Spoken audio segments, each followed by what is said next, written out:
வாழ்வோ சாவோ தமிழக வெற்றி கழகம் தளபதி அண்ணனுக்காக மட்டும்தான் என்னோட உழைப்பு கண்டிப்பா தமிழக வெற்றி கழகத்துக்கு தான் இருக்கணும்னு முடிவு பண்ணிட்டேன். அவர் அன்னைக்கு சொன்ன மாதிரி தான் ஊழல் செய்யவே மாட்டான், ஒரு பைசா தொட மாட்டான். எனக்கு அது அவசியமே இல்லை. புரியுதுங்களா உங்களுக்கு?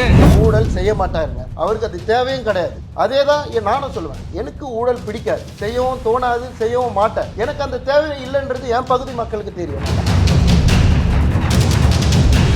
கவுன்சிலராக வந்தபோது நான் அந்த என் பகுதியில் இருக்கிற பள்ளிக்கு போய் பார்க்கும்போது உள்ள ஒழுகுது, செவரு சரியில்லை. மாமன்ற உறுப்பினரின் ஃபண்டில் நான் 200 குழந்தைங்களுக்கு கிளாஸ் ரூம் கட்டி கொடுத்தேன்.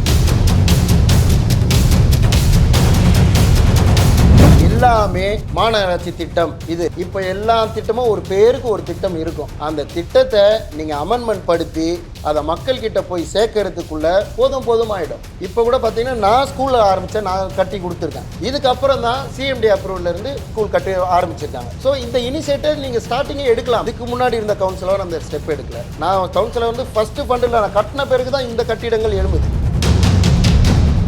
அப்போ கட்டியிருக்கலாம்.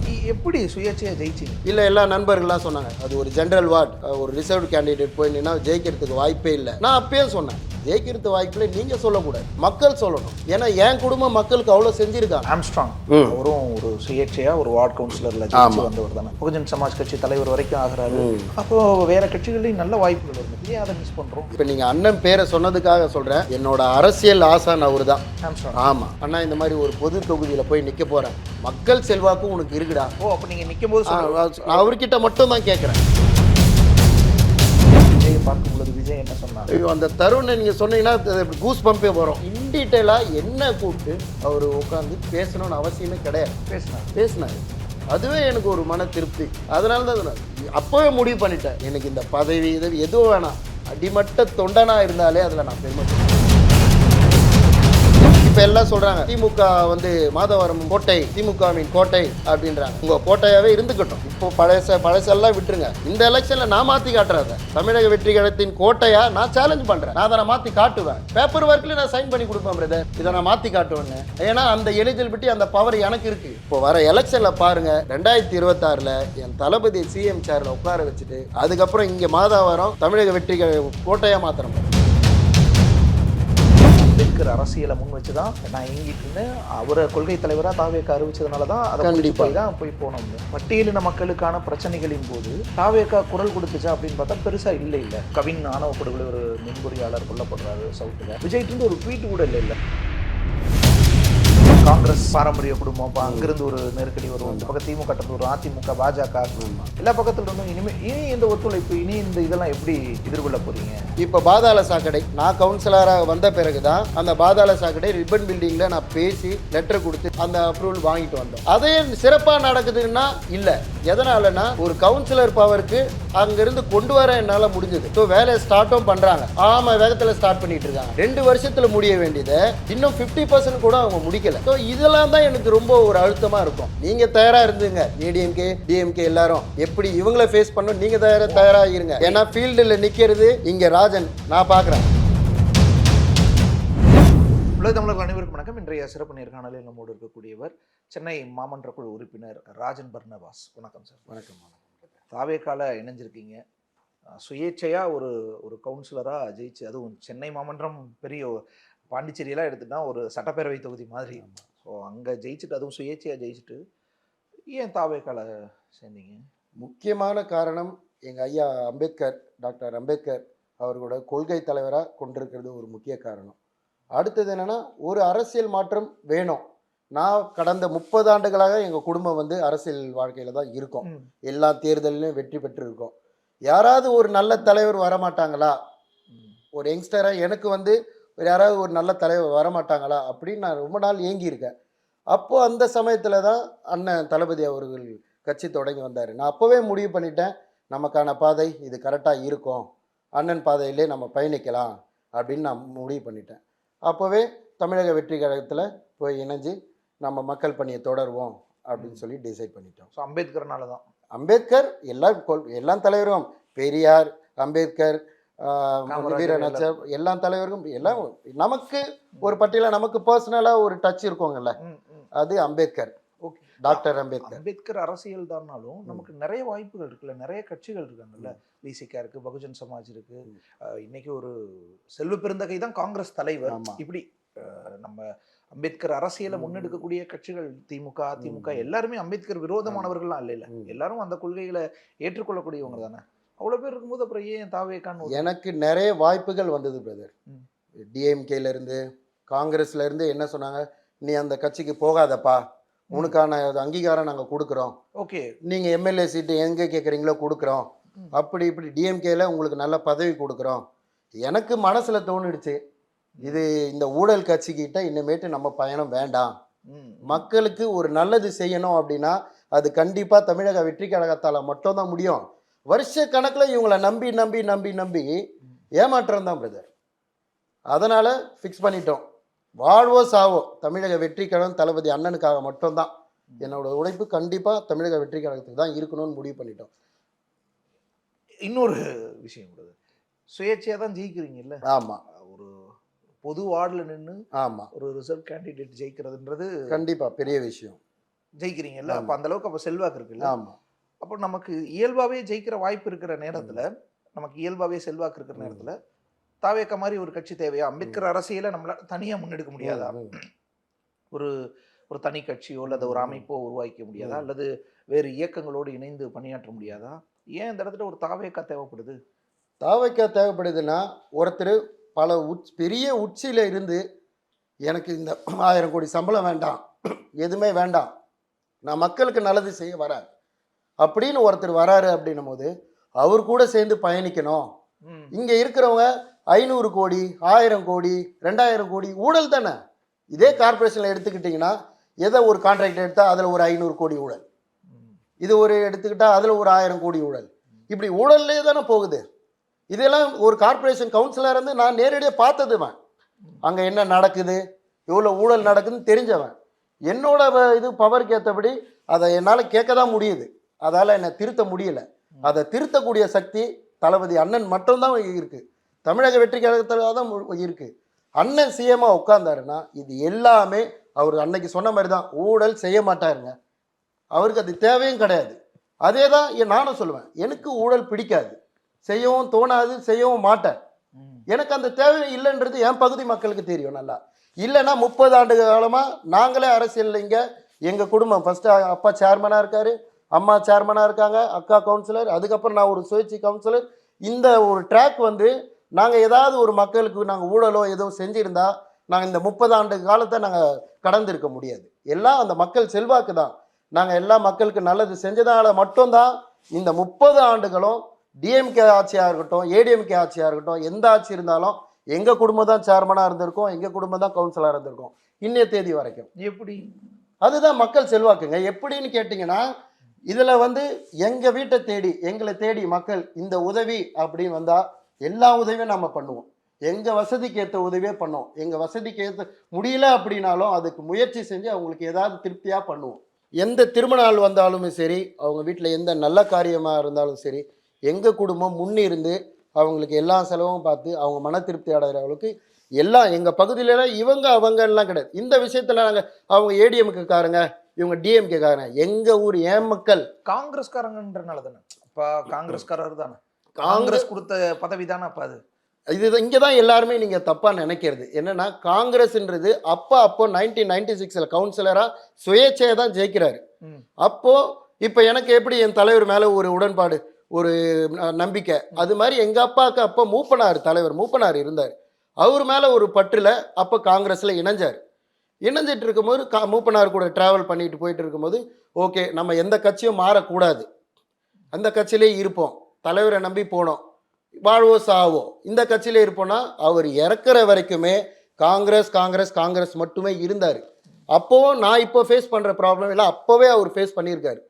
இந்த மாதிரி இந்த என்ன டிஎம்கே இப்படி ஊழல் பண்ணுறாங்க, இது பண்ண வேறு வழி கிடையாது.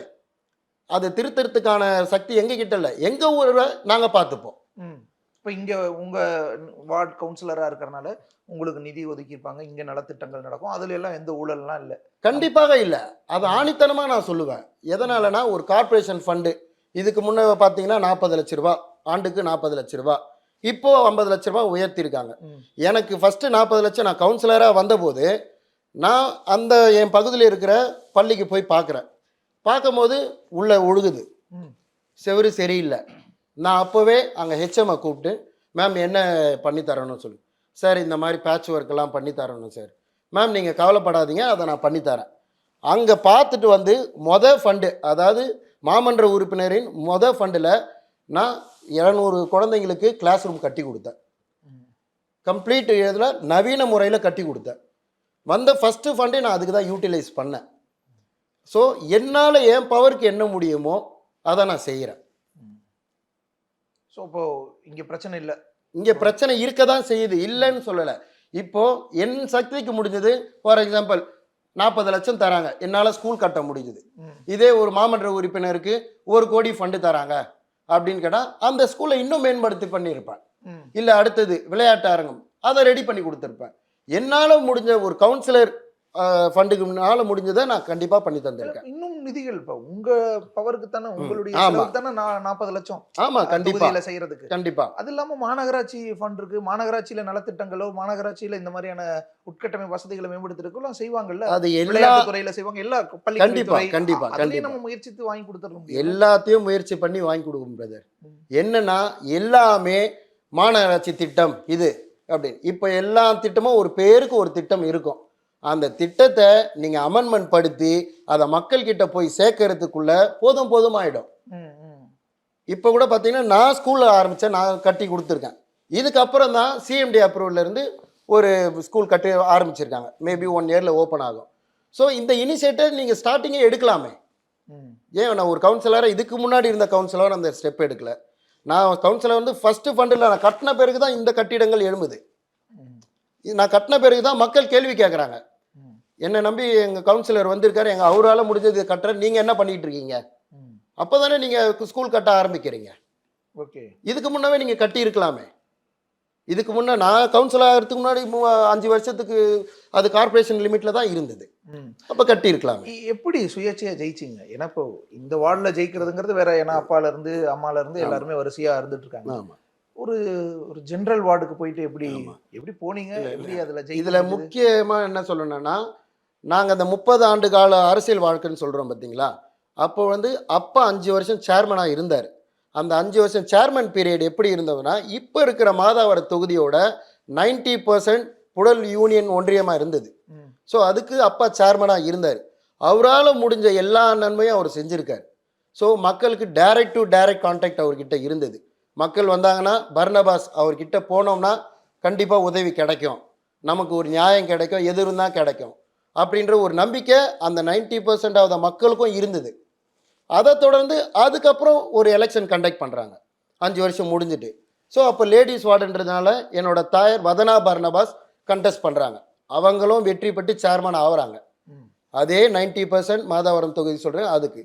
ஸோ நீங்கள் பார்த்தீங்கன்னா அந்த மாதாவரம் தொகுதியோட 90%ம் எங்கள் ஃபேமிலி அறிமுகமோ அவங்கள இண்டிவிஜுவலாக எல்லாருமே எங்களுக்கு தெரியும். இவங்களை வர வச்சா இவங்க கண்டிப்பாக நமக்கு நல்லது பண்ணுவாங்க அப்படின்றது அவங்க மனசார உணர்ந்ததுனால தான். அப்போ எனக்கு நான் இருக்கிற வார்டு வந்து லேடிஸ் வார்டாக ரிசர்வ் ஃபார் லேடிஸ். ஸோ இருக்கும்போது நான் நினச்சி பார்த்தேன், நான் அதனால் அக்காவுக்கு கொடுத்துட்டேன் அந்த வாய்ப்பை. அக்கா நம்ம குடும்பத்திலேருந்து வந்தாங்கன்னா தான் அதனால் மற்றவங்க கையில் கொடுக்க முடியாது. அதை மற்றவங்க ஊழல் செஞ்சுட்டு போயிடுவாங்க. நாங்கள் இவ்வளோ வருஷம் கட்டி காத்த இது பெருமை யாராவது ஒருத்தருக்கு எங்கள் ஃப்ரெண்டுக்கோ இவங்களுக்கோ அப்படியெல்லாம் இது மக்கள் வாழ்க்கை. அதனால் என் சகோதரி கொடுத்தேன். அவங்களும் மாபெரும் வாக்கு வித்தியாசத்தில் ஜெயித்தாங்க. அதுக்கப்புறம் எனக்கு ஒரு யோசனை, சரி ஓகே ஒரு நல்லது பண்ணணுன்னா கூட கண்டிப்பாக அதிகாரம் வேணும். ஒரு ரோடு போடணும் அப்படின்னா ஒரு ப்ரைவேட் என்கிட்ட பணமே இருந்தாலுமே நான் அதை போட முடியாது.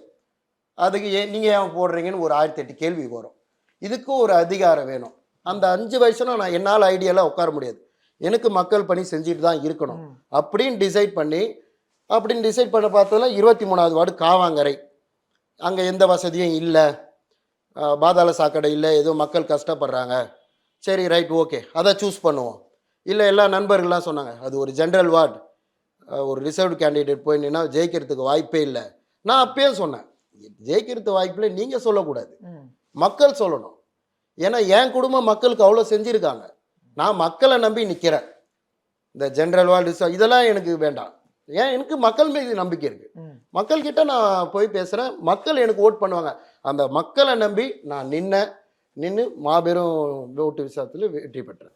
Okay sir. இப்போ ஆம்ஸ்ட்ராங் ம். அவரும் ஒரு சுயேட்சையா ஒரு வார்டு கவுன்சிலர்ல ஜெயிச்சு ஆமா. வந்தவர் தானே. அதுக்கு பிறகு அவருக்கான வாய்ப்புகள் ஆமா. என்னடா ஒரு மெட்ராஸுக்குள்ள ம். ஒரு சுயேட்சையா ஒரு வார்டில் நின்று ஜெயிக்கிறாரே ம். அதிமுகக்கு எதிராக அப்படின்ற போது பார்வை திரும்புது. ம். பகுஜன் சமாஜ் கட்சி தலைவர் வரைக்கும் ஆகிறாரு. ம். ஒரு இது கொண்டு போறாருல. அப்போ அந்த மாதிரி நீங்களும் சுயேட்சையா ஜெயிக்கும் போது பெரும்பாலும் அதிமுகவே ஜெயிக்கிற இந்த சென்னை மாநகராட்சியில ஒருத்தர் 2 பேர் இப்படி சுயேட்சை வந்தாங்கன்னா ஒரு பார்வை குவியும். என்ன எப்படி ஜெயிக்கிறாங்க, எப்படி இந்த செல்வாக்கு இருக்குன்னு பார்ப்பாங்க. ஆமா. அப்போ வேற கட்சிகள்லையும் நல்ல வாய்ப்புகள் வரும், எல்லா எல்லா பதவிகள் வரும், ஆமா, நல்ல கண்டிப்பா. வாய்ப்புகள் வரும். ஏன் அதை மிஸ் பண்றோம்? எல்லா கட்சிகளும் வாய்ப்பு இருக்கும். முதன்முறையாக இப்போ நீங்கள் அண்ணன் பேரை சொன்னதுக்காக சொல்கிறேன், என்னோட அரசியல் ஆசான் அவர் தான். ஆம்ஸ்ட்ராங். ஆமாம், எனக்கு அரசியல் இப்போ இது மாதிரி அண்ணா இந்த மாதிரி ஒரு பொது தொகுதியில் போய் நிற்க போகிறேன் அப்படின்னாலும் மக்கள் செல்வாக்கும் உனக்கு இருக்குடா. ஓ, அப்ப நீங்க நிக்கும் போது நான் அவர்கிட்ட மட்டும் தான் கேட்குறேன். ம். ஆனால் இது மாதிரி ஒரு பொது தொகுதியில் போய் நிற்க போகிறேன், நீங்கள் என்னன்னா மக்கள் செல்வாக்கு உனக்கு இருக்குது, இந்த சாதி இதை எதுவுமே பார்க்காத, மக்கள் மட்டும் அந்த மக்களை நம்பு, நீ போய் நில்லு, உனக்கு வாய்ப்புகள் இருக்கும், உன் மக்கள் உனக்கு தான் பண்ணுவாங்க அப்படின்னு சொன்னார். ஸோ அந்த மாதிரி என்கரேஜ் பண்ண வாய்ப்புகள் நிறைய வந்தது. எது ஜெயிச்சிட்ட பிறகு நான் ஜெயிக்கிறதுக்கு முன்னாடி எனக்கு பல அழுத்தம் வந்தது, அது உங்களுக்கு சொல்கிறேன். ஆமாம், பயங்கர அழுத்தம் வந்தது. என்ன பண்ணாங்க இப்போ கரண்ட் எம்எல்ஏ, அதாவது நான் நாமினேஷன் பண்ணுறேன், நாமினேஷன் பண்ணும்போது எனக்கு கால் வருது. எம்எல்ஏ கால் பண்ணார், எம்பி கால் பண்ணாங்க, மினிஸ்டர்ஸ் கால் பண்ணாங்க, இதை வாபஸ் வாங்குங்க. எனக்கு ஆதரவாளர்கிட்ட ஏன்பா ஒரு கவுன்சிலர் எலெக்ஷனு, இதுக்கு ஏன்பா இவங்கெல்லாம் இப்படி இது பண்ணுறாங்க? நான் அவங்களுக்கு புரிய வச்சேன், இது கவுன்சிலர் எலெக்ஷன் ஓகே, இது சென்னை கார்பரேஷன் கவுன்சிலர் எலெக்ஷன், அதில் தான் யார் மேயரை உட்காருவாங்கன்றதை டிசைட் பண்ணக்கூடிய அத்தாரிட்டி கவுன்சிலருக்கு இருக்குது. ஸோ ஒரு சீட்டை அவங்க பார்த்து தான் பண்ணுவாங்க. இப்போ நம்ம போனோம்னா அவங்களுக்கு காம்படிட்டிவ் ஹெவியாக இருக்கும்னு சொல்லிட்டு தான் இவ்வளோ அழுத்தம் அப்படின்னு சொல்லிட்டு நான் என்ன பண்ணேன், சரி அவங்களுக்கு கரண்ட் எம்எல்ஏ இருக்காங்க, மினிஸ்டராக இருக்காங்க, எம்பியாக இருக்காங்க, நான் ஃபோனை சுவிட்ச் ஆஃப் பண்ணிவிட்டு நம்ம என்னென்னு பார்த்துட்டு நாமினேஷன் லாஸ்ட் வாபஸ் டேட் வரும், அப்போ பார்த்துக்கலாம், வாபஸ் வாங்குற ஐடியாவே எனக்கு கிடையாது. அப்போ இவங்களுக்கு பதில் சொல்லிக்கலாம், களத்தில் சந்திப்போம் அப்படின்னு சொல்லிட்டு இருந்தேன். அது இல்லாமல் என் ஆஃபீஸ்க்கே வந்துட்டாங்க ஆள் நினச்சி, ராஜன் எங்கே, அவரை கூப்பிடுங்க பேசணும். என்ன நான் பேசணும், பேச்சுவார்த்தைக்கு இடமே இல்லை, எடுத்த முடிவு எடுத்தது தான், நான் நிற்பேன், கண்டிப்பாக எதிர்ப்பேன். எலெக்ஷனும் நின்னேன், கண்டெஸ்ட் பண்ணி நின்னேன். ஸோ பிரச்சாரத்துக்கு நீங்கள் கேள்விப்பட்டிருப்பீங்களா, ஏதாவது ஒரு கவுன்சிலர் பிரச்சாரத்துக்கு மினிஸ்டர்ஸ் வந்து பிரச்சாரம் பண்ணுறாங்க, எது டோர் டு டோர், எம்எல்ஏ வந்து பிரச்சாரம் பண்ணிட்டாங்க டோர் டு டோர், எம்பி வந்து பிரச்சாரம் பண்ணுறாங்க டோர் டு டோர். எந்த வார்டில் இது நடக்கும்? ஏன் என்னை பார்த்து ஏன் அப்படி பயம்? காரணம் வந்து இவனுக்கான மக்கள் செல்வாக்கு. நம்ம டோர் ஸ்டெப்பாக கேட்டால் நம்மளே எலெக்ஷன் நிற்கும் போது அவங்ககிட்ட தான் போயிட்டு ஆதரவு கேட்போம். இப்போ அவனே நிற்கிறான்னா அப்போ மக்கள் யாருக்கு போடுவாங்க? அது ஆப்வியஸாக தெரியுது. அவ்வளோ அழுத்தம் கொடுக்குறாங்க, டிபார்ட்மெண்ட் வைஸ்லேருந்து போலீஸ்லேருந்து எவ்வளோ அழுத்தம் இருந்தாலும் எனக்கு ஒரே பக்க பலமாக இருந்தது என் மக்கள். அந்த பக்க பலத்தை வச்சு நான் ஜெயித்தேன். ஓகே. ஆம்ஸ்ட்ராங் அவர்கிட்ட சொல்லும் போது ஒரு மக்களை நம்பி நில்லு அப்படின்லாம் சொன்னாரு. நீங்க உங்களுடைய அரசியல் குருவா அவரை தான் கண்டிப்பா கண்டிப்பா. அவருடைய அப்புறம் பயணிக்கல, கட்சியில சேர்ந்துருக்கலாமே, பகுஜன் சமாஜ்லயே சேர்ந்துருக்கலாமே, அல்லது இப்போ பகுஜன் சமாஜ்ல இருந்து அவங்க துணைவியார் தனி கட்சி ஆரம்பிச்சு அங்க சேர்ந்துருக்கலாமே. இல்ல, அதுதான் இப்போ நீங்க அதுல முக்கியமா இது பண்ண வேண்டிய விஷயம் என்னன்னா, அண்ணன் என்ன பொது தொகுதியில் நின்று நீ நில்லுப்பா அப்படின்னு சொல்லிட்டாரு. நமக்கு ஒன்று தோணணும்ல, எங்க இப்போ அண்ணன் வந்து எனக்கு ரொம்ப பிடிக்கும், அவர் தான் அரசியல் ஆசான். இப்போ அவங்க கீழே இருக்கிற கட்டமைப்போ அதை பற்றி எனக்கு தெரியாது, எனக்கு அண்ணனை பிடிக்கும். அதனால் ரைட், அந்த கட்சிக்கு போகணுமான்றது நமக்கு மனசார நமக்கு தோணணும். ஓகே, அதுக்காக பகுஜன் சமாஜ் கட்சிக்கு போகக்கூடாது அப்படி இல்லை, நமக்கு ஒரு மனசாட்சி சொல்லுங்களேன் ஓகே அப்படின்னு. அப்படின்ற வகையில் தான் என் மனசாட்சிக்கு பட்டது தான் தமிழக வெற்றி கழகம். பிசிகா இன்னும் வலிமையாக இருக்கக்கூடிய கட்சி இல்லை, அமைப்பு ரீதியாக தமிழ்நாடு ஃபுல்லாக கண்டிப்பாக. சென்னை சுற்று வட்டாரங்களில் பூவை ஜெகன்மூர்த்தி அவருடைய புதிய பாரதம் கட்சியும் அப்படியான வாய்ப்புகள் இருக்குல்ல. எனக்கு இந்த தீய சக்தி திமுக கூட இருக்கிற எந்த கூட்டமும் பிடிக்காதுங்க. இதுதான், எந்த கூட்டமும் பிடிக்காது. நான் எதுக்கு ஒரு மாற்றம் கருது நீ ஏங்கினேன், இவ்வளவு வருஷமா ஏங்கி அதுக்கு ஒரு பாதை கிடைச்சிருச்சே, அண்ணன் தளபதி அவர் கூட பயணிக்கலான்ற பாதை கிடைச்சுன்னு எனக்கு ஒரு புத்துணர்ச்சி வந்து அது கூட பயணிக்கும் போது தனி இவங்க கூட அதுதான் பிரதர், இவங்க கூட நான் எதுக்கு பயணிக்கணும், அதை நான் டிசைட் பண்ணணும். எதனாலனா இல்ல சொல்றேன், சுயேட்சையா நான் ஜெயிச்சதுனால இதுக்கு முழுக்க முழுக்க நான் டிசைட் பண்ண வேண்டியது. அதுலயுமே இது தனிப்பட்ட முறையில நான் மட்டுமே முடிவெடுக்க கூடாது. ஏன்னா என்ன நம்பி ஓட்டு போட்ட மக்கள் இருக்காங்க, இவ்வளோ வருஷமா என் கூடயே இருக்கிற என் பொதுமக்கள் இருக்காங்க.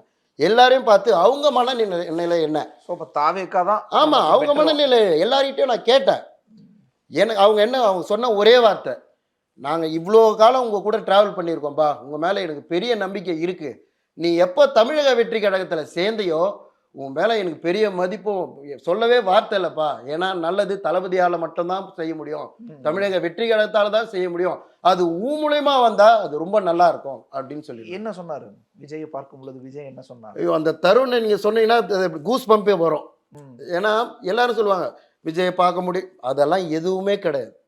எனக்கு போகும்போதே அறிமுகப்படுத்தும் போது பொதுச் செயலர் அண்ணன் புஷி ஆனந்த் அவர்களும் செங்கோட்டை அண்ணன் ஆதவ் அவர்களும் நான் ஸ்டேஜ் அப்படி ஏறும் போது எல்லாரும் அவங்கள என்ன கூப்பிட்டு சொல்கிறாங்க, இங்கே பாருங்க தலைவர்கிட்ட சொல்லு, உங்கள் அம்மா சேர்மன் 10 வருஷம், அப்பா சேர்மன் 10 வருஷம், நீங்கள் 30 வருஷமாக இருக்கீங்கன்னு தலைவர்கிட்ட சொல்லுன்னு சொல்லிட்டு அவங்க கூட வந்து என்கிட்ட சொல்கிறாங்க. தலைவர்கிட்ட, தலைவர் இது மாதிரி 30 வருஷமாக இவங்க இருக்காங்க அப்படின்னு. தலைவர் ஒரே வார்த்தை தான், நல்லா பண்ணுங்க, எது இருந்தாலும் சொல்லுங்க, எந்த குறையிட மக்களோட மக்களாக இருங்க, என்னைக்குமே மக்களோட மக்களாக இருங்க, அதுதான் நமக்கு வெற்றியை தரும் அப்படின்னு சொல்லி. அப்போ நிறைய கூட்டங்கள் நிறைய இருந்ததுனால அப்போ அவ்வளோ பேச முடியல. ஓகே, அண்ணனுக்கு மரியாதை இது பண்ணிட்டு அதுக்கப்புறம் ஒரு வாய்ப்பு கிடைச்சது, அண்ணன்கிட்ட உட்காந்து பேசுகிற அளவுக்கு ஒரு வாய்ப்பு கிடைச்சது.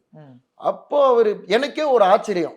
ஏன்னா ஒரு எல்லாரும் ஒரு கவுன்சிலர் தானே, எல்லாம் நிறைய பேருக்கு சென்னை கார்பரேஷன் கவுன்சிலருக்கும் நார்மல் வார்டு கவுன்சிலருக்கும் வித்தியாசம் தெரியல மற்ற பகுதியில். ஆமாம், ஏன்னா இது சென்னை கார்பரேஷன் வார்டுன்னு பார்த்தீங்கன்னா ஒரு வார்டு 32,000 ஓட்டு இருக்கும். இப்போ நான் என்ன வார்டு 21,000 ஓட்டர்ஸ். இந்த மாதிரி எல்லாமே 21,000 30,000 இப்படி இருக்கும். ஸோ நம்மளை ரெக்கக்னைஸ் பண்ணி ஒரு எம்எல்ஏ தொகுதியில் பாதி அளவு கண்டிப்பா. ஸோ நம்மளை ரெக்கக்னைஸ் பண்ணி தம்பி வாங்க பாருங்க எப்படி இருக்கு உங்க தொகுதி, எப்படி நம்ம கட்சி எப்படி இருக்கு, மக்களுக்கு எப்படி என்னென்ன தேவைகள் இருக்கு, மக்கள் என்ன எதிர்பார்க்குறாங்க, இல்லை என்ன இங்கே வந்தால் அந்த தொகுதிக்கு நல்லா. ஸோ இன்டீட்டெயிலாக என்ன கூப்பிட்டு அவர் உட்காந்து பேசணும்னு அவசியமே கிடையாது. பேசினார். அதுவே எனக்கு ஒரு மன திருப்தி. அதனால தான் நான் அப்போவே முடிவு பண்ணிட்டேன், எனக்கு இந்த பதவி எதுவும் வேணாம், அடிமட்ட தொண்டனாக இருந்தாலே அதில் நான் பெருமைப்படுவேன். அந்த அளவுக்கு எனக்கு இன்ஸ்பிரேஷன் ஆயிடுச்சு அண்ணனை பார்த்ததுல. Okay right sir. இப்போ சட்டமன்ற தேர்தல் வருது. ஆமா, மாதவரம்ல 90% இந்த யூனியன்ல கண்டிப்பா அப்பா அம்மா எல்லாம் சேர்மனா இருந்தாங்க குறிப்பிட்டு சொன்னீங்க. மாதவரம் தொகுதியில தான் போட்டியிட போறீங்களா, கேட்டிருக்கீங்களா? விருப்ப மனுவெல்லாம் எழுதியாச்சா? இல்ல பிரதர், அதை பத்தி நம்ம இப்போ நான் போறேன்னும் போது மற்றவங்களுக்கும் எனக்கும் வித்தியாசம் இல்லாம போயிடும். நான் எந்த எதிர்பார்ப்பும் இல்லாம தான் தமிழக வெற்றி கழகத்துல போயிருக்கேன். அண்ணன் தளபதி அவர்களை நம்பி அவர் என்ன சொல்றாரோ அதை கேட்டுட்டு நான் இங்க வேலை செய்யறதுக்கு தான் இருக்கேனே தவிர்த்து மற்றபடி அந்த மாதிரி இல்லை. கழகம் என்ன சொன்னாலும் யாருக்கு சீட்டு கொடுத்தாலுமே கழகம் என்ன சொல்றதோ நான் சேலஞ்சிங்காக சொல்லுவேன். கழகத்துக்கிட்டே என் வார்டு காவாங்கரை புழல் கதிர்வேடு இங்கே இருக்கிற ஓட்டர்ஸ் தமிழக வெற்றி கழகத்துக்கு கம்ப்ளீட்டாக நான் வாங்கி கொடுப்பேன். அதே மாதிரி இப்போ எல்லாம் சொல்கிறாங்க திமுக வந்து மாதவரம் கோட்டை திமுகவின் கோட்டை அப்படின்றாங்க. உங்கள் கோட்டையாகவே இருந்துக்கட்டும், இப்போ பழசெல்லாம் விட்டுருங்க. இந்த எலெக்ஷனில் நான் மாற்றி காட்டுறத தமிழக வெற்றி கழகத்தின் கோட்டையா நான் சேலஞ்ச் பண்ணுறேன். நான் அதை நான் மாற்றி காட்டுவேன். பேப்பர் ஒர்க்கில் நான் சைன் பண்ணி கொடுப்பேன் பிரதர், இதை நான் மாற்றி காட்டுவேன்னு. ஏன்னா அந்த எலிஜிபிலிட்டி அந்த பவர் எனக்கு இருக்குது. நான் இந்த தொகுதியில் அந்த வார்டு இந்த வார்டில் எனக்கு எங்கே மக்களுக்கு அங்கே வசதிகள் கம்மியாக இருக்கோ அந்த வார்டை நான் சூஸ் பண்ணேன். நீங்கள் பார்த்தீங்கன்னா வார்டு 24 புழல், அதுக்கும் நான் நாமினேஷன் பண்ணேன். சரி, நான் எந்தெந்த வார்டு நாமினேஷன் பண்ணனோ அங்கே இருக்கிறவங்கெல்லாம் கதறினாங்க, இந்த பையன் வந்துட்டா அவ்வளோதான், என்ன ஆகும், நம்ம கதி என்ன ஆகும் அந்த மாதிரி. ஸோ எனக்கு மாதவரம் தொகுதி அத்துப்படி நான் இப்போ வர எலெக்ஷனில் பாருங்கள் 2026 என் தளபதி சிஎம் சேரில் உட்கார வச்சுட்டு அதுக்கப்புறம் இங்கே மாதவரம் தமிழக வெற்றி கோட்டையாக மாத்திரம் பாருங்கள். செய்யணும், கோட்டையாக்கணும் அப்படின்னா அப்போ அதுக்கு போட்டியணும்ல, தேர்தலில் நிற்கணும்ல. கழகம் என்ன சொல்லுதோ, கழகம் வாய்ப்பு கொடுத்தால் கண்டிப்பாக நான் அதுக்கான வேலையை கண்டிப்பாக மாதவரம் தொகுதியில் செய்வேன். வெற்றி வாய்ப்புன்றது கழகம் எனக்கு கொடுத்தாலும் சரி, மற்றவருக்கு கொடுத்தாலும் சரி, இந்த மாதவரத்தை தமிழக வெற்றி கழகத்தின் கோட்டையாக மாற்றுவது உறுதி. ஓகே சார், இவ்வளோ தூரம் அப்படி சொல்கிறீங்க, தமிழக வெற்றி கழகத்துக்கு இந்த தொகுதியை கோட்டையாக்கி தருவேன் அப்படி சொல்கிறீங்க. அம்பேத்கர் அரசியலை முன் வச்சு தான் நான் இயங்கிட்டு இருந்தேன், அவரை கொள்கை தலைவராக தாவேக்கா அறிவிச்சதுனால தான் அதை கண்டிப்பாக போய் போனோம்னு. ஆனால் பட்டியலின மக்களுக்கான பிரச்சனைகளின் போது தாவேக்கா குரல் கொடுத்துச்சா அப்படின்னு பார்த்தா பெருசாக இல்லை. கவின் ஆணவ படுகொலை ஒரு மென்பொறியாளர் கொல்லப்படுறாரு சவுத்தில், விஜய்ட்டு இருந்து ஒரு ட்வீட் கூட இல்லை. அப்போ நம்ம பார்க்கும்போது அம்பேத்கர் கொள்கை தலைவரை வச்சுக்கிட்டாங்கன்னா செயல்படலையோ அப்படின்ற ஒரு கேள்வி வரும்ல. இவ்வளோ சொல்கிறீங்களே பிரதர், குரல் கொடுத்தாரா என்ன எல்லாம் கேட்குறீங்களே, இருக்கிற ஆட்சியில் இவங்க என்ன அதுக்காக குரல் கொடுத்தாங்க, இல்லை அதுக்கான ஆக்ஷன் என்ன எடுத்தாங்க? கண்டிப்பாக எங்கள் தளபதி குரல் கொடுப்பார். ஆணவ படுகொலைக்கு கண்டிப்பாக சட்டம் கொண்டு வரப்படும், தமிழக வெற்றிகளின் சார்பில் கண்டிப்பாக கொண்டு வரப்படும். நீங்கள் இப்போவே எல்லாம் தளபதி மேலே எந்த ஒரு ஜாதியோ திணிக்காதீங்க, எந்த ஒரு மதத்தையோ, அவர் அந்த மாதிரி எதுவுமே கிடையாது. எல்லாமே மக்களுக்காக தான் அவர் உழைக்கிறதே. எல்லா சாதியினருமே எல்லா மதத்தினருமே எல்லாம் சமம் அப்படின்னு தான் இருக்காரு. நீங்கள் ஒரு பர்டிகுலராக ஒரு திணிக்காதீங்க. இல்லை பேசலைங்கும் போது ஒரு என்னடா அது இதுக்கு மட்டும் பேச மாட்டாரேன்னு ஒரு கேள்வி வரும்ல. நாங்கள் செயலில் காட்டுவோம். எல்லாருமே சொல்லியிருப்பாங்க இது வரைக்கும். அந்த ஒரு சட்டத்தை கொண்டு வரோம் அப்படின்னா நாங்கள் செயலில் காட்டுறோம், நீங்கள் பாருங்கள். சுயேட்சையை ஜெயித்தோம், ஒரு தாவேக்கால இணைஞ்சிட்டோம். இப்போ எல்லா பக்கம் இருந்து இப்போ பார்வைகள் வரும்ல, முன்னாடி கிடைச்ச ஒத்துழைப்பு, முன்னாடி கிடைச்ச விஷயங்கள் இதெல்லாம் இன்னமும் நீடிக்குமா? ஏன்னா காங்கிரஸ் பாரம்பரிய குடும்பம், இப்போ அங்கிருந்து ஒரு நெருக்கடி வரும், இந்த பக்கம் திமுக இருந்து ஒரு அதிமுக, பாஜக, எல்லா பக்கத்துல இருந்தும் இனி இந்த ஒத்துழைப்பு, இனி இந்த இதெல்லாம் எப்படி எதிர்கொள்ள போறீங்க? இதெல்லாம் எனக்கு பழக்கப்பட்ட விஷயம், இந்த எதிர்த்து இது பண்ணுறதெல்லாம். ஏன்னா இப்போ நான் சுயேட்சையாக இருக்கும் போதே எனக்கு இவ்வளோ அழுத்தம் கொடுத்தாங்க. ஸோ யார் அழுத்தம் கொடுப்பாங்க அப்படின்னு, நான் ஜெயிக்கும் போது இவங்க சப்போர்ட் பண்ணுவாங்க, எனக்கு இவங்க இது பண்ணுவாங்க அப்படின்றதுக்காக இல்லை. என்னால் முடியும், எனக்கு நம்பிக்கை இருக்குது. என் மக்களுக்கு ஒரு ஸ்கீமை எப்படி கொண்டு போய் சேர்க்கணும், அதுக்கு எப்படி ரிப்பன் பில்டிங்கில் அதுக்கு போராடணும். நீங்கள் சிம்பிளாக பார்த்தீங்கன்னா, இப்போ பாதாள சாக்கடை நான் கவுன்சிலராக வந்த பிறகு தான் அந்த பாதாள சாக்கடை ரிப்பன் பில்டிங்கில் நான் பேசி லெட்டர் கொடுத்து 2-3 வாட்டி பேசி அதுக்கப்புறம் அந்த அப்ரூவல் வாங்கிட்டு வந்தோம். ஸோ அந்த வேலைப்பாடுகள் நடக்குது. அதே சிறப்பாக நடக்குதுன்னா இல்லை. எதனாலனா ஒரு கவுன்சிலர் பவருக்கு அங்கேருந்து கொண்டு வர என்னால் முடிஞ்சது. ஸோ வேலையை ஸ்டார்ட்டும் பண்ணுறாங்க, ஆமாம் வேகத்தில் ஸ்டார்ட் பண்ணிகிட்டு இருக்காங்க. 2 வருஷத்தில் முடிய வேண்டியதை இன்னும் 50% கூட அவங்க முடிக்கலை. ஸோ இதெல்லாம் தான் எனக்கு ரொம்ப ஒரு அழுத்தமாக இருக்கும். ஏன்னா மக்கள் மத்தியில் அவங்களுக்கு என்ன, ஜென்ரல் பப்ளிக் அவங்க என்ன சொல்லுவாங்க, பள்ளம் தோண்டியாச்சுப்பா, மண்ணு மூடி ரோடு போட வேண்டியதானே. பட் அங்கே பார்த்தீங்கன்னா அதுக்குன்னு ஒரு ரூல், 10 தெருவை முடிச்சுட்டு தான் அதுக்கப்புறம் நாங்கள் பேட்ச் ஒர்க் பண்ணுவோம், அதுக்கப்புறம் நம்ம ரோடு லே பண்ணுவோம். ஸோ நினச்சா அவங்களால பண்ண முடியும். கார்பரேஷன் நினச்சா ஒரு 10 தெருவை தோன்றீங்க அன்னைக்கே ஃபில் பண்ணணும். ஸோ அன்னைக்கே அதுக்கான பாசிபிலிட்டி என்னென்ன பண்ணணும். ஸோ இதனால் விபத்துகளும் தடுக்கலாம், எல்லாத்தையும் பண்ணலாம். ஸோ இது ஒரு கான்ட்ராக்டர் ரோடு போடுறதுக்கு அவங்க ஓகே ஃபைன், இதெல்லாம் நமக்கும் அந்த அட்மினிஸ்ட்ரேஷன் புரியுது. பட் ஏன் ஸ்லோவாக பண்ணுறாங்க? ஒரு கவுன்சிலராக நான் என்னால் புஷ் பண்ண முடியிருந்தால் புஷ் பண்ணுறேன். ஆனால் அதை ஃபஸ்ட்டு இதை கரெக்டாக பண்ணுங்கள், இவ்வளோ இதுவாக ஃபாஸ்ட்டாக பண்ணுங்கள் அப்படின்னு என்ன நம்ம சொன்னாலும், எருமாட்டு மேலே மழை பெஞ்சதுன்னு ஒரு சொல்லுவாங்க பாருங்கள் பழமொழி, அந்த மாதிரி தான் இருப்பாங்க. இதுக்கு காரணம் முழுக்க அந்த ஆன் தி ஹோல் பார்த்தீங்கன்னா மேலே இருக்கிற தலைமை, இந்த திமுக.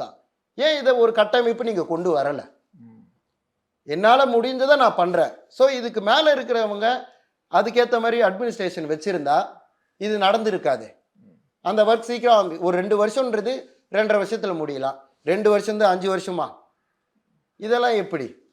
இந்த மாதிரியானது தான் ரொம்ப நமக்கு பப்ளிக்கிட்ட பேசும்போது அவங்களுக்கு இது இன்டீட்டெயிலாக எக்ஸ்பிளைனும் பண்ண முடியல. ஒருத்தர் கேட்கும் போது என்ன இந்த ரோடு சரியாக போடலை அப்படின்னா, அந்த ரோடை சரியாக போடலை அப்படின்னா அங்கே ட்ரெயினே தோண்டி இருப்பாங்க. ஸோ அதுக்கு பேட்ச் ஒர்க் பண்ணணும், அடுத்தது ரோடு, இதுக்கு கார்பரேஷனே ஒரு டைம் எடுத்துக்கிறாங்க. இதெல்லாம் ரொம்ப கொஞ்சம் கடினமாக தான் இருக்குது. ஸோ இப்போ எப்படி இப்போ நம்ம இந்த இதுக்குள்ளெல்லாம் செய்ய போகிறதுல அதுதான் முயற்சி. நான் விடாமல் ரிப்பன் பில்டிங்கில் எல்லாத்துக்கும் குரல் கொடுத்துட்டு தான் இருக்கேன். இப்படி இருக்குது, இந்த ஒர்க் சரியாக இருக்குல்ல, இந்த கான்ட்ராக்டர் சரியாக இல்லை, இதுக்கெல்லாம் ஒரு பெஸ்ட்டு எக்ஸாம்பிளுக்கு இதுக்கு சொல்ல போனோன்னா, நான் அந்த காவாங்கரை பகுதியில் போகும்போது ஒரு குளம் இருந்தது. பல வருடங்களாக ஒரு 50 வருடத்துக்கு மேலே அந்த குளம் எந்த ஒரு பராமரிப்பும் இல்லாமல் இருந்தது. அதாவது அந்த ஊரோட என்ட்ரன்ஸ்லேயே அது இருக்கும். நான் அப்போ பார்த்தும் போதே இதை கண்டிப்பாக நம்ம ஒரு நவீன முறையில் இது பண்ணி பப்ளிக் வந்து வாக்கிங் போகிற மாதிரி ரெடி பண்ணலாம் அப்படின்னு சொல்லிட்டு அதுக்கும் எது ஒன்றுமே கேட்ட உடனே கொடுக்கல. எதனால் கொடுக்கல? இவன் தான் நம்மளை எதிர்த்தவனாச்சே, இவன் தான் ஒரு சுயேட்சையாக இது பண்ணவனே, இவனுக்கு எதுக்கு இந்த ஃபண்டை கொடுக்கணும், இது இப்படி தான் வரும். நான் விடலை, நான் முயற்சி பண்ணிகிட்டே இருப்பேன். நான் ரிப்பன் பில்டிங் லெட்டர், ஏன்னா லெட்டர் தான் அந்த ப்ரூஃப் தான் நமக்கு. அக்னாலஜ்மெண்ட் நான் தபாலில் போட்டு வாங்கி வச்சுப்பேன். ஓகே, இந்த மாதம் கொடுத்துருக்கேன், அடுத்த மாதம் மீட்டிங்லேயே கேட்பேன் இது என்ன ஆச்சு, அதுக்கு ஒரு பதில் சொல்லுவாங்க. அடுத்த மீட்டிங்லேயும் கேட்பேன் இது என்னாச்சு, இது எத்தனை வாட்டி நீங்கள் சொல்லுவீங்க, சரி இத்தனை வாட்டி கேட்டிருக்காங்க கொடுங்க அப்படின்னு சொல்லிட்டு ஒரு 60 லட்சம் ஃபண்டு அதுக்கு ஒதுக்குறாங்க. வேலைகள் நடக்குது, எனக்கு திருப்தி ஆயிடுச்சு. ஓகே, இவ்வளோ லாங்கு கஷ்டப்பட்டிருக்கோம், இப்படி தான் கொடுத்துட்டாங்க, அதை நல்லபடியாக ஒர்க் பண்ணி பண்ணுவோம் அப்படின்னு சொல்லிட்டு ஒரு கான்ட்ராக்ட் கிட்ட கொடுக்குறாங்க. அந்த வேலையை எல்லாத்தையும் பண்ணி முடிக்கிறாரு. முடிச்சிட்ட பிறகு முடிகிற கண்டிஷனில் நான் போய் விசிட் பண்ணுறேன். அதை நான் எப்படி இந்த கொட்டேஷனில் தான் இருக்கணும். ஃபார் எக்ஸாம்பிள் பாத் இப்படி இருக்கணும், குளங்கள் இருக்கும்போது அந்த தண்ணி ஊறாமல் இருக்கிறதுக்கு ஃபேர் பிளாக்ஸ் கல் இதெல்லாம் கொட்டேஷனில் இருக்கணும், இப்படி தான் இருக்கணும். அங்கே போய் பார்த்தா கான்ட்ராக்டர் அவரோட வசதிக்கு ஏற்ற மாதிரி செஞ்சுக்கிட்டாரு. நான் அப்போவே ஸ்ட்ராங்காக இதை நிப்பாட்டுங்க, நான் இது கேட்கல, உங்களை 60 லட்சம் ஃபண்டு கொடுத்துருக்காங்கன்னா அந்த ஃபண்டில் வந்தது இது இல்லை, நிப்பாட்டுங்க அப்படின்னு சொல்லி நான் ஸ்ட்ரிக்டாக நிப்பாட்டிட்டேன். அந்த கான்ட்ராக்ட் மேலேயும் நான் கம்ப்ளைண்ட்டை ரைஸ் பண்ணிவிட்டு கார்பரேஷன் கிட்ட இந்த மாதிரி இருக்குது ஒர்க்கு அப்படின்னு சொல்லிட்டோம். இது பப்ளிக்கு எல்லாருக்கும் யாருக்கும் தெரியாதுல்ல. ஒரு ஒர்க் நடக்குது, குளம் ஒர்க் நடக்குது, ஒரு 6 மாதம் 1 வருஷம் எடுத்துக்கிட்டோம் க்ளீன் பண்ணி முடியல. இப்போ நடந்த ஒர்க் ஏன் இவ்வளோ நாள் ட்ராக் ஆகுது? மேபி இதை பார்க்குறவங்களுக்கு அப்போ அவங்களுக்கு தெரியும். நான் இந்த எக்ஸ்ப்ளனேஷன் கொடுக்கும்போது நான் ஸ்டபனாக நின்றுட்டேன்.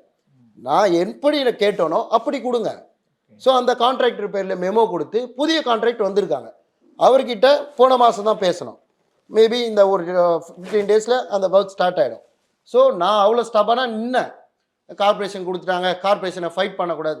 எனக்கு மக்கள்னு வந்தால் கார்பரேஷனாக இருக்கட்டும், தமிழக அரசாக இருக்கட்டும், எது வேணாலுமே எதிர்த்து குரல் கொடுப்பேன். அப்படி நின்று திருப்பி வாங்கினேன். இப்போது நான் எப்படி நினச்சேனோ அந்த குளம் அப்படி தான் வரும். அப்போ மக்கள் மேலே எனக்கு என் மேலே மக்களுக்கு ஒரு நம்பிக்கை வருதுங்களே, இவர் பண்ணாருன்னா நீட்டாக அந்த ஒர்க்கு தரமாக இருக்கும். நான் இப்போ ஸ்கூலுக்கு கட்டி கொடுத்த பில்டிங் நீங்கள் வந்து பாருங்கள், அந்த தரத்தை பாருங்கள். இதுதான் ஒரு ஊழலே இல்லாமல் எதுவுமே பண்ணால் இந்த மாதிரி ஒரு வார்டு கவுன்சிலரும் பண்ணாங்கன்னா சென்னை சிட்டியே சிங்கப்பூர் மாதிரி இருக்குங்க. ஓகே, ஸோ இப்போ இந்த நெருக்கடி அதெல்லாம் பிரச்சனைலாம் இல்லை, சமாளிச்சிருவீங்க? எதுவாக இருந்தாலும் சமாளித்து தான் ஆகணும். மக்கள் நம்பி என்னை கொண்டு வந்து வச்சுருக்காங்க, இந்த மக்கள் பிரதிநிதியாக இருக்கும் போது சமாளித்து தான் ஆகணும். தேர்தல் நெருங்கிடுச்சு. ஆமாம். ஓ, தாவேக்காவும் சரி அல்லது நீங்களும் சரி எப்படி எதிர்கொள்ள போகிறீங்க, என்னென்ன சவால்கள் இருக்கிறதா நினைக்கிறீங்க, அதெல்லாம் எப்படி சரி செய்ய போகிறதா திட்டமிட்டிருக்கீங்க? கண்டிப்பாக சவால்கள் பயங்கரமாக இருக்கும். ஏன்னா இங்கே பார்த்தீங்கன்னா ஏடிஎம்கே எக்ஸ் மினிஸ்டர் மூர்த்தி அவர் கண்டெஸ்ட் பண்ணுறதா தகவல். அப்புறம் கரண்ட் எம்எல்ஏ அவர் 10 வருஷம் எம்எல்ஏ அவர் கண்டெஸ்ட் பண்ணுறதா தகவல். ஸோ இவங்க எந்த அளவுக்கு ஆளுங்கட்சி எந்த அளவுக்கு அழுத்தம் கொடுப்பாங்கன்னு எல்லாருக்கும் தெரியும். இருந்தாலுமே எங்கள் பொதுச் செயலாளர் அண்ணன் புசி ஆனந்த் அவர்களும் தளபதி அவர்கள் எல்லாருமே எங்களை கூப்பிட்டு பர்சனலாக எந்த எதிர்ப்பு வந்தாலும் பயப்படாதீங்க, நாங்கள் இருக்கோம், எந்த சப்போர்ட்டுனாலும் பார்க்கலாம், நம்ம கட்சி இருக்கோம் அப்படின்னு ரொம்ப ஸ்ட்ராங்காக. இப்போ இருக்கிற யங்ஸ்டர்ஸ்க்கெலாம் அதுதான் நாங்கள் வேணும். இப்போ தளபதி ஒரு வார்த்தை ஒரு 10 நிமிஷம் பேசுகிறாரு, அதுக்கே ஒரு கூஸ் பம்ப். ஓகே, அண்ணன் தளபதி பேசிட்டாரு அப்படின்னு. ஸோ அந்த வேகம் எல்லாருக்குமே இருக்குது. அந்த வேகத்தில் இந்த பிரச்சனைலாம் எங்கள் யங்ஸ்டர்ஸ் ஈஸியாக ஃபேஸ் பண்ணிவிடுவாங்க. ஸோ இந்த தேர்தலை எதிர்கொள்கிறதுக்கு கண்டிப்பாக தயாராக உள்ளது. நீங்கள் தயாராக இருந்துங்க, ஏடிஎம்கே டிஎம்கே எல்லாரும் எப்படி இவங்களை ஃபேஸ் பண்ணணும், நீங்கள் தயாராக இருங்க.